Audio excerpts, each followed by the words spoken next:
Hello, hello, hello. So we're going to do so.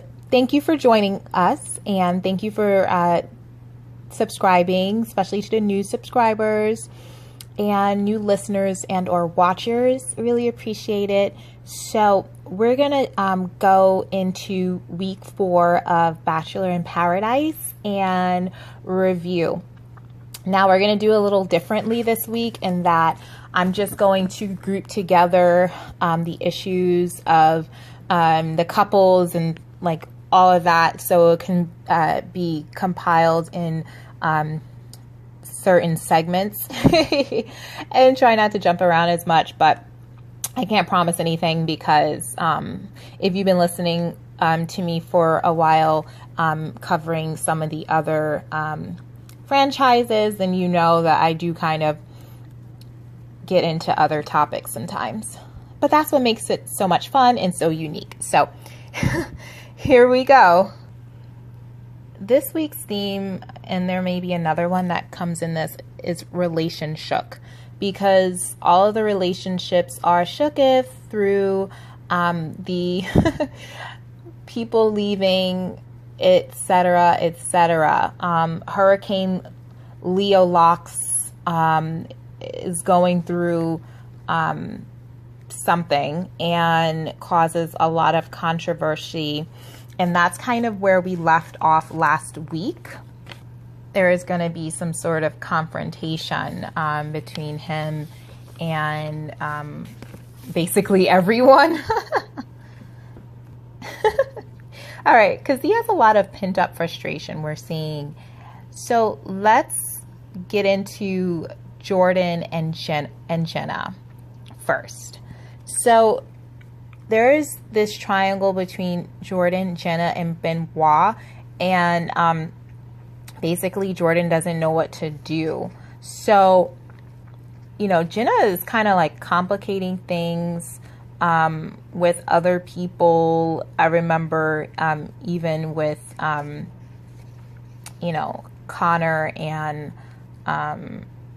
someone else. I don't even remember what happened. There was sorry guys, there was something else that happened, and she was kind of getting in the way of that. And I'm thinking to myself, Jenna, stay in your own lane. You have enough going on between Jordan and Benoit. Yeah, it was like I believe she wanted to get involved with the Krystal Connor situation, but hun, you've got enough going on. So just stay in your own lane. Thank you. Okay, so when Jordan and Jenna talk, it seems like she's going to talk with Benoit and break things off with him. But then she kind of gets sucked into kissing him again, and Jordan is thoroughly confused. So he goes and talks to Benoit. Benoit doesn't really want to talk to him, and he says, I have nothing to do with their relationship. Yes, you do, because it's called a triangle for a reason. It's not point A to point B. This is a 3-lined geometrical figure. You do have something to do with it because it's between you, Jordan, and Jenna. It's not just Jordan and Jenna, and you do have something to do with it, Benoit, because you're also involved. Jenna's kissing you, and she's kissing Jordan. You guys are all kissing.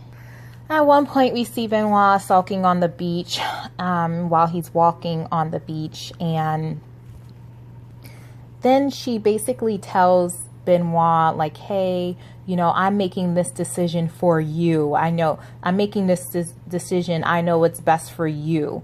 Instead of saying, I know what's best for me. So it almost seemed like she was trying to shrink her way out of having any responsibility for turning him down and just saying, hey, I don't want to be with you. I'm interested in Jordan. That's just how it is. Sorry. You know, clearly she doesn't have to pull the Jordan to Annalise sort of speech, which was so brutal and, you know, insensitive. But she can just be pretty assertive and straightforward to Benoit. But instead, she substitutes the me for a you and says, I know what's best for you. And Benoit counters like, well, how do you know what's best for me? And she's like, well, I don't do a lot of things for myself. And then she takes a drink of her, a sip of her margarita, her drink or whatever was in like that margarita glass. And my whole thing is Jenna comes across as a people pleaser, and she really just needs to make some decisions for herself in her life. You know, if she doesn't like that, if she ultimately wants to be with one person, which it sounds like she does, then that comes with making hard decisions, especially while on this island. You have to whittle down and in real life, obviously, but you have to whittle down those relationships. So you need to make a decision between Jordan and Benoit. And when you do, just take your responsibility and just say, this is my decision. Don't be like to Benoit, I'm doing what's best for you, because it's kind of like a slap in the face for Benoit, who seems to be having a hard time on the island. And we'll get into more of that when we talk about Chelsea's decision as well. During that conversation, we see Benoit being very calm and just direct. And what's her face? Jenna does, I do not appreciate. And I'm sure it pissed a lot of people off. When she, after having that little conversation with Benoit, she goes off on the beach, and then Jordan goes to talk to her, and she goes, Benoit yelled at her. Okay. And then she quickly tried to recant it and say Benoit didn't yell at her, but that's all Jordan heard. This sort of woman is dangerous, I feel, because it's kind of like the boy who cried wolf. If anyone's ever heard that bedtime story or just children's story, if you haven't look it up. But it's kind of like the boy who cried wolf, because, you know, again, this is the dangerous behavior on Jenna's part, and I think in general, because it makes it hard for someone to believe someone who's actually has been yelled at and has experienced someone yelling at them, you know, because or if someone really you know, actually does yell at her, it's going to be hard for maybe Jordan to take her seriously at that point, because, you know, of someone like this who's just making up, oh, he yelled at me, oh no, he didn't. So what is it? You know? So I that's how I feel about that. Basically, I thought it was irresponsible, and I thought that it showed her true colors, that she's a bit manipulative, unwilling to take responsibility, and childish, really. So Jordan and Jenna are pretty much official on this, and Jordan does admit to her that he's falling in love with her in so many words, and they seem to be happy after they make it official. Another interesting couple is Krystal and Chris R. So they're having a strong connection, and Chris R is going on and on about their connection. It's so strong. We're the strongest couple on this island. Then in walks Connor. He looks like he works out, by the way. And Connor's only interest on this island was Krystal. And Krystal's only interest coming into this island as well was Connor. So Connor comes to Krystal, and Krystal basically turns him down, saying she is, you know, she feels him and everything, but it's a risk because of the thing that she has going on with Chris R, and she really likes Chris R. She wants to see where it goes. So she turns him down. Now, one thing that I thought was interesting was that she turned him down, but Chris R never made anything official, and neither did she. So I didn't understand why she was turning a date down with Connor, you know. And we'll get into another relationship later where things were very much seemingly clear, and the person still went on decided to go on another date with someone else. You can guess exactly who I'm talking about. Yes, Angela and Erin will be talking about that a little later. but I didn't understand why she would turn Connor down. First of all, again, like I said, Chris R never made it official.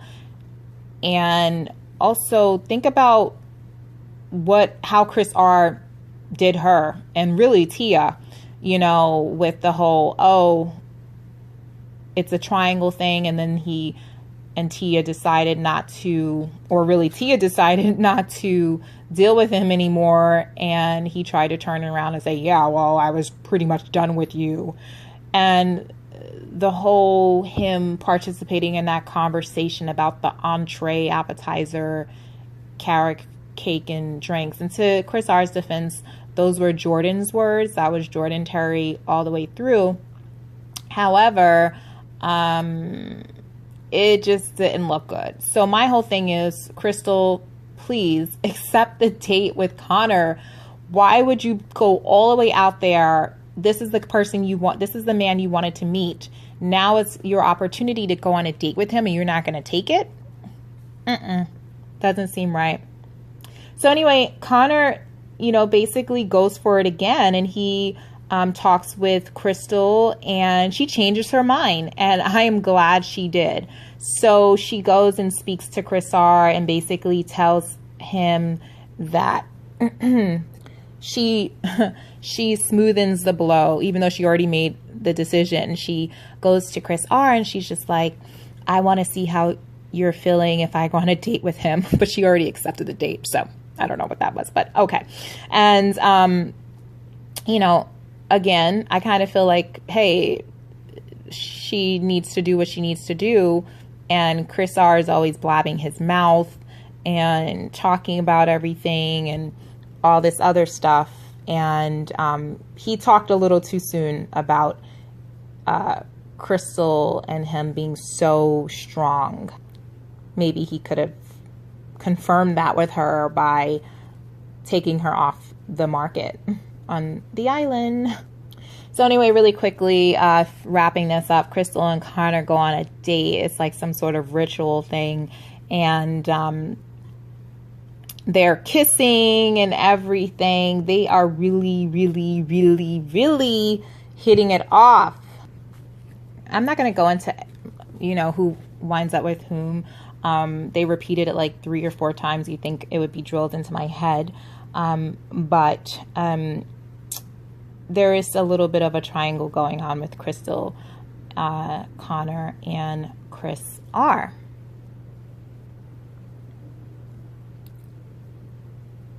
I believe Chris R and Krystal do wind up kind of staying together. Correct me if I'm wrong. So that's another couple. Some people did go home. So Kenny decided to go home because he didn't want to miss his daughter's recital. Annalise is kind of semi-devastated because she's like, oh, you know, I really like him. But that is one of the, you know, what's it called? Risk when you're dating a guy with children or dating a woman with children. You know, they're going to have to, there may be some things that, anyway, I mean, this is on an island. This is not real life yet. So, but my whole thing is, if Kenny was really feeling Annalise to that extent and their relationship had moved to that point, then he could have invited her back to his hometown, you know, but he didn't. So he really wasn't feeling it to that extent. So Annalise was kind of sad about that.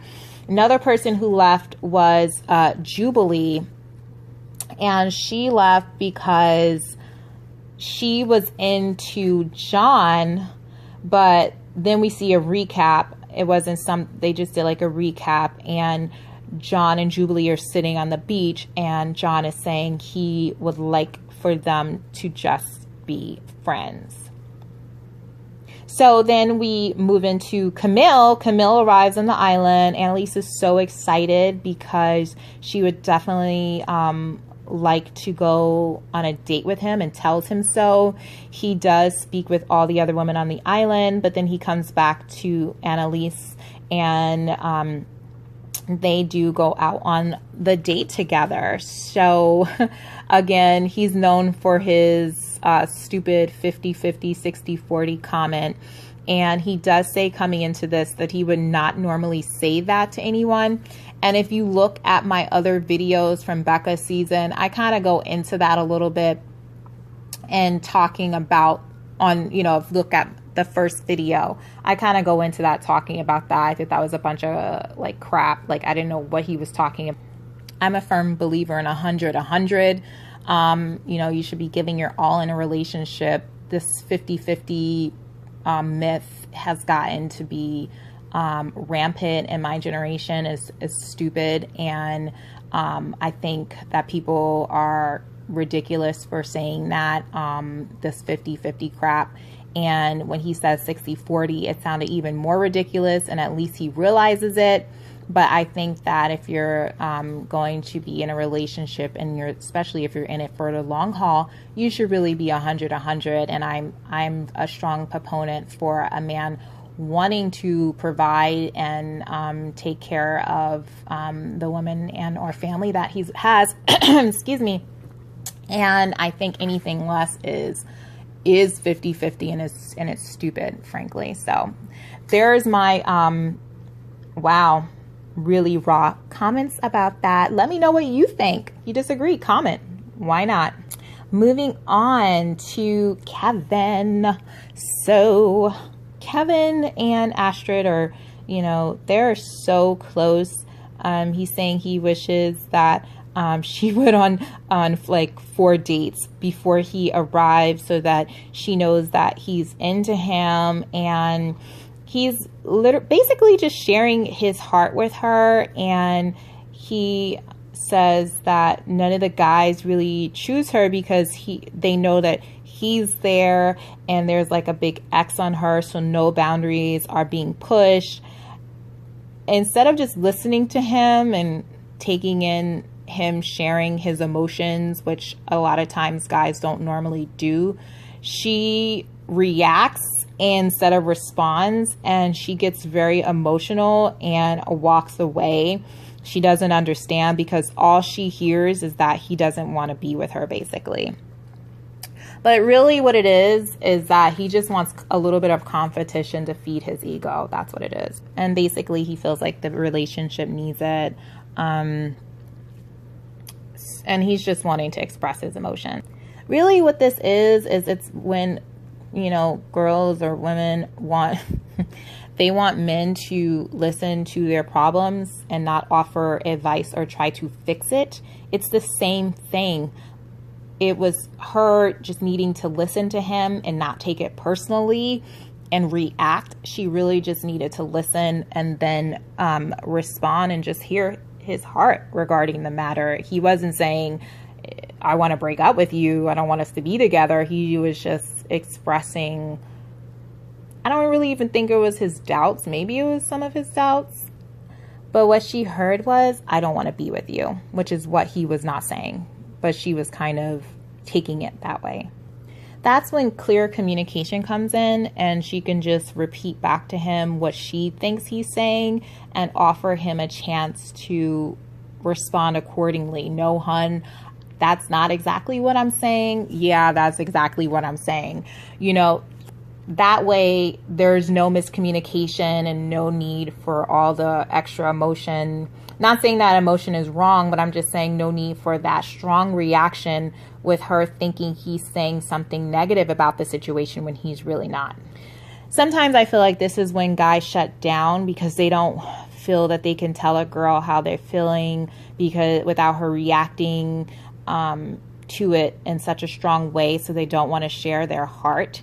It's really just him sharing his insecurities about the situation, not necessarily pinpointed at her. We have to remember his history, which he does share with her when they do talk about it further. He had a lot of insecurities. You have to remember, look at my Bachelor. He was on The Bachelor, he said, and like that didn't go well. And then for Winter Games, which is where I saw him really. He said he left engaged with Ashley. And if you remember the first episode of Bachelor in Paradise season 5, when he's coming in and they're doing introductions, he basically says she kissed Jared, and when you do that when you're dating, that's basically... Okay, so I lost a little bit of my audio and it got cut off, but just in summary of Kevin, Astrid,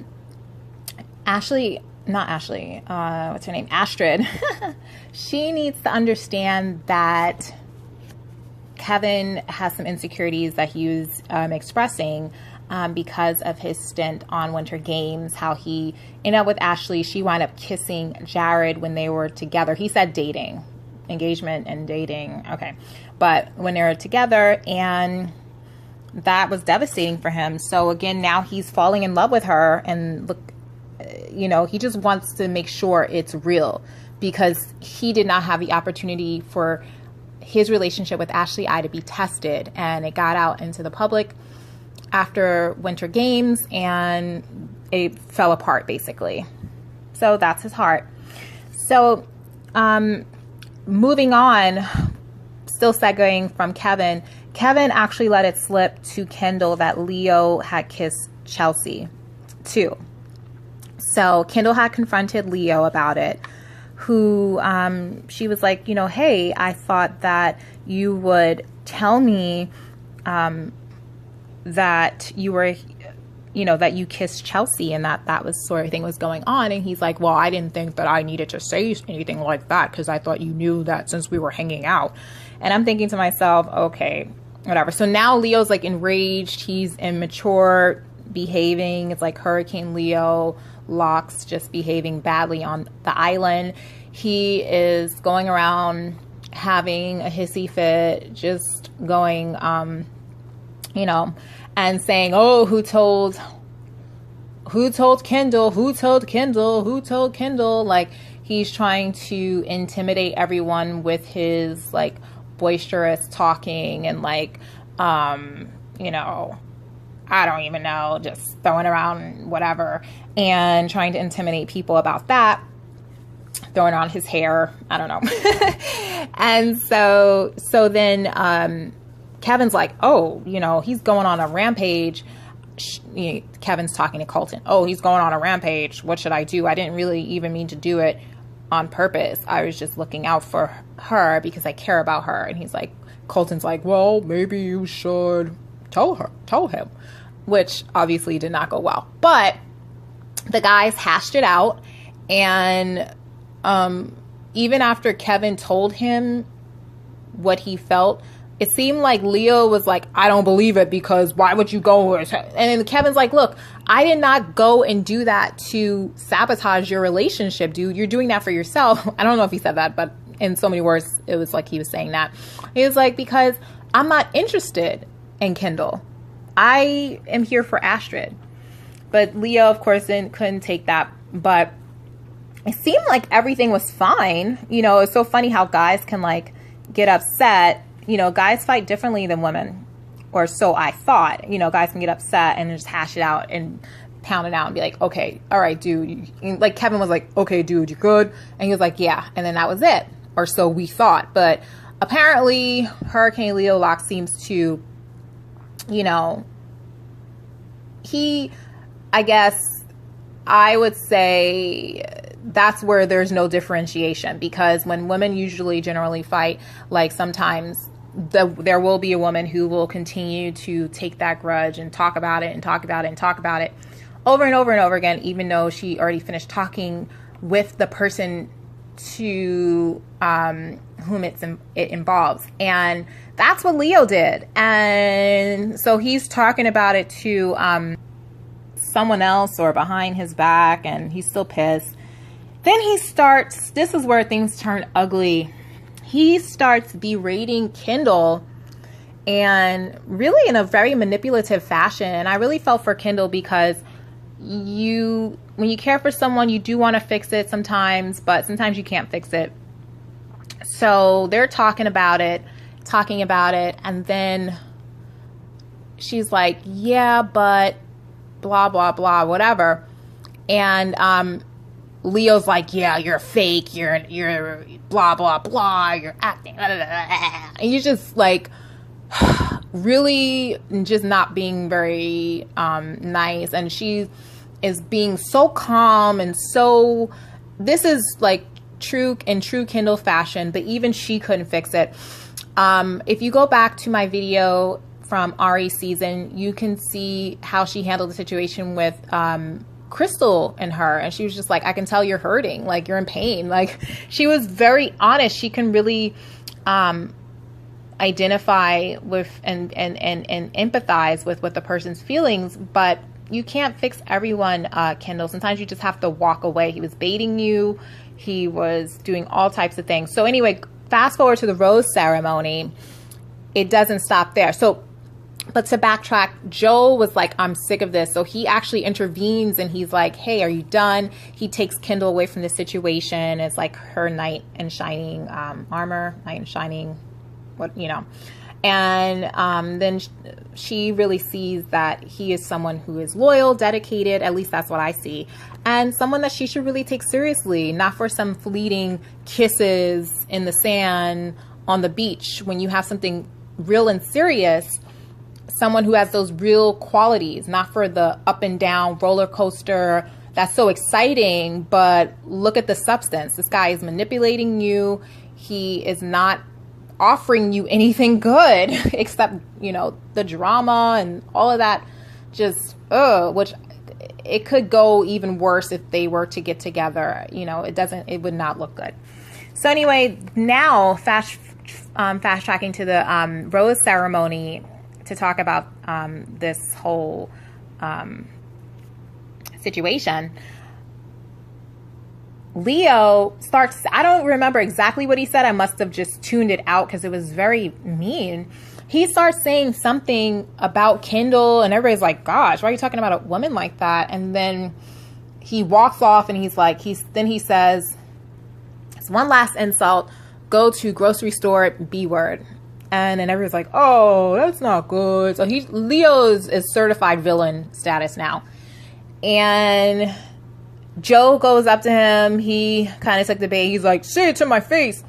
And some sort of confrontation happens. All I remember seeing from the upper left, I wish I took a still, upper left corner of the screen, some producer like flying down on top of Leo, like Spider-Man style. I don't know how to describe it, but literally he was like flying from the air and he like tackled Leo.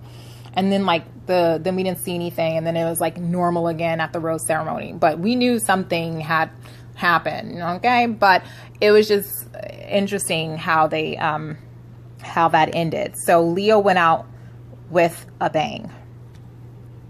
Okay. I'm just going to touch on a few other things that are coming into play. So there was one rose up for grab, really, because everyone else is pretty much coupled up. And that was Chelsea's rose. So Chelsea decides to give her rose to John, despite Benoit telling her that he is there for her. He's dated women with kids. He obviously closed out the situation with Jenna. So he was going to be all in for Chelsea. Chelsea decides to go with John, not even remembering the fact that John kind of was with Carolyn / Jubilee, chose Jubilee, or Jubilee really chose him. And then, he gave his rose to Jubilee. Then he tells Jubilee, we see them cutting back to like a past discussion that was on camera, but not on any of the episodes prior. And John's telling Jubilee, I want us to just be friends. And Jubilee leaves, as I mentioned earlier. And John was pretty clear. He's there for himself. He said he's there to find love. He didn't say, I'm there to find love with Chelsea. We have such a deep connection. I didn't hear any of that to Chelsea. And I don't think John said anything like that. The person who was clear about Chelsea was Benoit. She had the opportunity to keep that going and to see if something developed, but at least have someone there who's for her. But no, she chose John. So why are you mad now that John decides to go out on a date with the girl from Ari's season? I apologize, I don't remember her name, but the girl from Ari's season. And he and they hit it off and they go on their date together. You see Kevin and Chris R and even Krystal kind of like sulking, like they don't have their own stuff to worry about, saying, oh yeah, it's kind of messed up, like he shouldn't have gone. Why shouldn't he have gone? He never made her any promises. They were never a couple, unlike some people that I'm going to mention, Angela and Erin, and they never made any sort of like, even any sort of commitment. So why should she not have gone on a date with, why should John have not accepted that date with the girl from Ari's season? Give me one reason. When Benoit leaves, apparently he didn't say bye. And Chelsea's like, she's saying like, oh, he didn't even say bye. And then Annalise is like co-signing it like, yeah, you obviously made the right choice. Why? Why did she make the right choice? Because he didn't say bye? Because he's hurt? Because he put himself on the line again?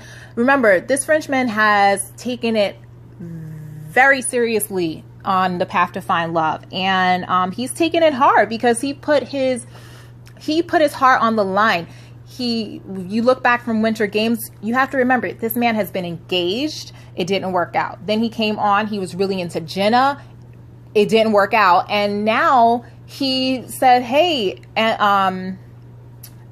Chelsea, let's give it a go, and she rejected him too. So he doesn't owe you a bye.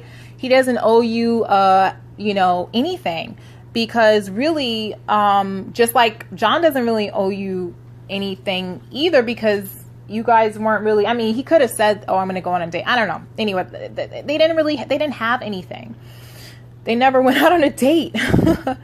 So anyway, tell me what you think about that. Love to hear your thoughts. But I thought that was a cheap shot, and I thought Chelsea was being a bit only looking out all about her emotions and her feelings. But you have to remember, guys have emotions and feelings too, and it's not all about you. Okay, so anyway, that's what happened. So now to wrap up this review, really the reason why all the relationships and why the theme is relationship, word I made up, relationship, is because Erin and Angela, they actually did make that step before an actual commitment. Or really, that was a commitment. They said they were all in. They kept repeating it. They had this wonderful date. I want to go on that date. It was like a decadent date with rose and champagne. Oh my gosh. It was like beautiful. They were like, oh, I'm just thinking about it. It was so lovely. There were like rose petals. They were walking on rose petals being thrown out in front of them. Then they came to the suite. They, changed into really nice plush robes. Then they had champagne. I mean, I wish they would have had the massage thing going on too. But anyway, they had the champagne. They had the cheese. They had all of the trappings of a decadent, luxurious, intimate date. And they're like, yeah, we're all in. They're kissing. They're like, we're all in. We're all in. All of a sudden, Cassandra from way back when on Juan Pablo's season comes by, and he's like, oh my gosh. He's like going Google, like I was going to say Google Gaga. He's going like, oh my gosh, over her. He's in love. He's like, oh my gosh, your teeth are pretty. Oh, what's your nationality? Oh, this, oh, that. Like, he's like, he forgets about Angela. And what's so messed up is that he accepts the date without consulting Angela. At least he could have pulled a Krystal and said, yeah, I'll go on a date with you. And then said, oh, what do you think if I accepted a date from Cassandra? Even though he already did accept the date. At least he could have pulled a Krystal. But no, he says, I'm all in to Angela. Then, talks to Cassandra. Cassandra, offers a date with her to him. He accepts, and then he goes to speak with Angela, and then comes up with a stupid excuse. I mean, this was like the stupidest excuse. He's like, oh, when I woke up this morning, I felt different. Okay. That is not, I'm not in his brain, but come on. If that was really the case, Erin, then you would have that morning, if you really felt, oh, something changed. I felt different. Something changed this morning. You would have gone and told Angela, hey, I'm feeling a little different. I think we should step back. You would have done that. You would have been a little bit more preemptive about that before Cassandra walked on the beach. Now it looks suspect and shady and like you cannot stand by your commitment. You're not a man of your word for you to then go ahead, accept the date from Cassandra, and then go to Angela and say, oh, I woke up this morning and something changed. BS on that. BS on that, because you're just now trying to grasp at straws to excuse your non-committal behavior. And, you know, Angela, you deserve better than that. You deserve better than that. Do not accept that. That's not right. It wasn't right how he did that, and it wasn't right how he did you. That is just so... I can understand why she's crying. Like, she was really, and I like the way she handled it. She was like, okay, and just gave him a hug and was like, whatever. But then she was crying when, you know, later. But you know what? She saved face. She was like, you know, but if she felt like crying in front of him, he needs to know that his actions, you know, were hurtful. And I don't know. What do you think about that? Crying in front of, like, what do you think about that? Would love to know. But it was messed up. It was wrong. And that's why everyone feels like they are not on stable ground. This is, you know, totally shooketh all of the relationships that are on the island, because if they cannot be solid, if this guy can say to her face, I'm all in, and she to him, I'm all in, looking in each other's eyes, sipping the champagne, okay, and then like next thing you know, someone comes on eye candy and he's like, oh, what, Angela, what? Oh, and then makes up some excuse that he didn't. No, that wasn't right. So what do you think about that? So that's where we leave off, and that's what's going on. And so we'll see week, oh my gosh, is it week 5 coming up? Yeah, so we'll see week 5 what's going on.